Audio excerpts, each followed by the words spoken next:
Hey everybody, welcome back again to our course, Preparing for the Second Coming, a study of the book of Revelation. Thanks for returning. Thanks for your faithfulness, your diligence. Thanks for your interest in this subject. It does create a lot of excitement, a lot of questions, sometimes some confusion, sometimes, to be honest, some worry and some dread. And I just hope that you are feeling more and more confident in your personal preparations as we look into what the prophets have seen about the second coming. Today, we're going to look at an event that's a little bit scary. Remember, big picture, Revelation chapter 1, all about Jesus. Chapters 2 and 3 are the 7 letters that he wrote to those 7 churches along the Mediterranean rim.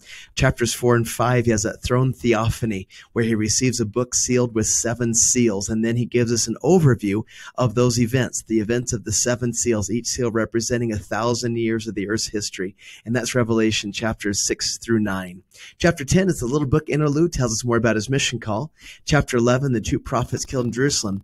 And then today, we're going to look at chapters 13 and 14. In chapters 12 through 14, we learn about the dragon from the pre-earth life, who is Satan, and then the beast, this antichrist sentiment that's going to prevail in the latter days, and ultimately the victory that's going to come through angels, helping the righteous to escape some of the wrath of God. Let's begin in Revelation chapter 13. We're going to look at verses 1 through 8. If you don't have your scriptures yet, grab those, and again, turn to Revelation chapter 13. In verse 1, we see that he sees a beast rising up out of the sea. The sea is a symbol of the world. It has 7 heads, 10 horns, has some crowns on the horns, and then notice upon the heads the name of blasphemy. So there's this beast that's going to rise up. In verse 2, we learn that it has different animal features: leopard, a bear, a lion. As we look at history, and a lot of the prophets have commentated on this, saying that those animals are symbols for ancient civilizations. The leopard, the power of the bear, probably referring to the Babylonians, and the speed of the leopards could be the Greeks, how quickly they spread their empire. The lions could be the Romans. Notice that this beast has power given to him by the dragon. We learned in the previous chapter 12 that the dragon is Satan. So it is a powerful creature that is fueled by Satan. Notice in verse 3, we start to get an understanding that this beast, is a mirror, an impersonator, an imposter of Jesus. He has a wound that kills him. He's wounded to death. But then, in verse 3, his wound is healed. And all the world wondered after the beast. They're just taken back at the power of this beast, that it seems to have power over even death itself. And so in verse 4, people began to worship this beast, and also the dragon that gave the beast power. And it proclaims, "Who is like unto the beast? Who is able to make war with him?" There's given power to speak great things and many blasphemies. So there's some type of a movement. Could it be a social media, or is this an orator that is very, very persuasive? Notice in verse 5 that it lasts for that same 42 months time period. In verse 6, as he's blaspheming God and his name and all those that dwell in heaven. Verse 7, he begins to make war with the saints, and power is given over him over all kindreds and tongues and nations. His sentiment, his ideology, his message seems to encompass the entire world. And in verse 8, people on the earth begin to worship him and follow him. What a time this is going to be with this Antichrist movement and sentiment, this mentality away from things of God. Now, a couple of points here. The word anti, in our modern English, we understand it as being opposed to. Another translation of the word anti means instead of. So as we look at this Antichrist, it is a figure or a beast or a sentiment that is trying to take the place of Jesus Christ himself, replacing him, replacing his gospel and his true religion with a false ideology and a belief system that is very contrary to the true plan of happiness. Now, notice the dragon. Remember the dragon in chapter 12? That's obviously Lucifer, and the dragon was very anti-father. In verse 12, we learned that this dragon was trying to replace the God of heaven. Here in chapter 13, we have this antichrist, some type of false prophet that's set up who is against Christ. This beast, this symbol of the Antichrist movement, this sentiment is anti-Holy Ghost, taking people away from things of the Spirit. So notice the dragon, anti-Father, the Antichrist, Antichrist, and the beast, anti-Holy Ghost. All three members of the Godhead are being attacked. Brothers and sisters, I am convinced personally that Satan wasn't just after God the Father in the pre-earth life. He wanted to replace God the Father and God the Son and also God the Holy Ghost.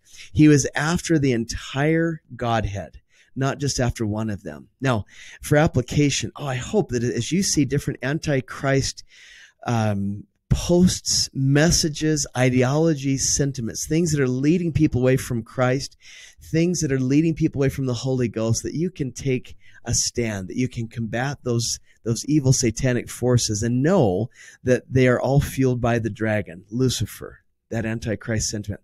A Google image search will pop up all kinds of images as people try to identify who the Antichrist is. You'll see things from Donald Trump to Barack Obama to the Pope to Beyonce and Oprah and LeBron James and Joe Biden and Putin and Joel Osteen and Kim Jong-il and even, you name it. You name the historical figure, and people have tried to peg him or her as being the Antichrist. Elder Hales, he taught this: the world is moving away from the Lord faster and farther than ever before. The adversary has been loosed upon the earth. For example, the family, a proclamation of the world, was given long before we experienced the challenges now facing the family. Then he adds this: the Living Christ document was prepared in advance of when we will need it most. That's fascinating, thinking about how the Antichrist sentiment will be combated by our Living Christ document. In fact, to take it a step further, Elder Anderson in the October 2020 General Conference said this: sadly, a recent study revealed that in the last 10 years, 30 million people in the United States have stepped away from believing in Jesus Christ. Another study predicts that in the decades ahead, more than twice as many will leave Christianity than will embrace it. That is depressing. He says this: in the days ahead, those who believe in Jesus Christ will need the friendship and support of one another. Are you doing this? Are you doing this? Are you finding ways to build bridges with those fellow Christians? Are you finding ways to reach out and encourage them and give them strength and your commitment, knowing that we are all as Christians in this battle together, that we need to unite with our brothers and sisters as this Antichrist sentiment prevails upon the world in the latter days? Here's another idea about the Antichrist. Sister Beck, this is an address she gave to seminary and institute teachers back in 2009. She said this, quote, there are media messages everywhere that are anti-family. Increasingly, youth are seeing no reason to form a family or to get married. They're being desensitized about the need to form eternal families. Because Satan can't have a family, he's luring away many women and also men, and they're losing their confidence in their ability to form eternal families. And then this line, brothers and sisters, she said this: anti-family is anti-Christ. Oh, as you see different laws, different ideas and ideologies about anti-family matters, just know, according to Sister Beck, that anything that is anti-family is also anti-Christ. And by the way, sisters, have you seen this? These messages that are targeting you? I testify this is real. I think Satan, for many, many years, has undervalued the value, the importance, the strength of women. And I think sometime not long ago, he reevaluated his technique. And at the center of his satanic target are women. I think he knows that if he can get a woman to fall, that he can bring with her a whole generation of people. The influence of women is absolutely powerful. It flows like the stars from heaven. My sweet sisters, I encourage you and implore you to rise up and be strong. Recognize that the adversary has many, many attacks against you. You are being targeted to a degree that's never been seen from the beginning of time. My sweet sisters, be strong, rise up, take confidence and courage in who you are as a daughter of God. I testify of your goodness. Let's talk about the mark of the beast. In verse 18 of Revelation chapter 13, we learn about it. And you've probably heard this before. It's this 666.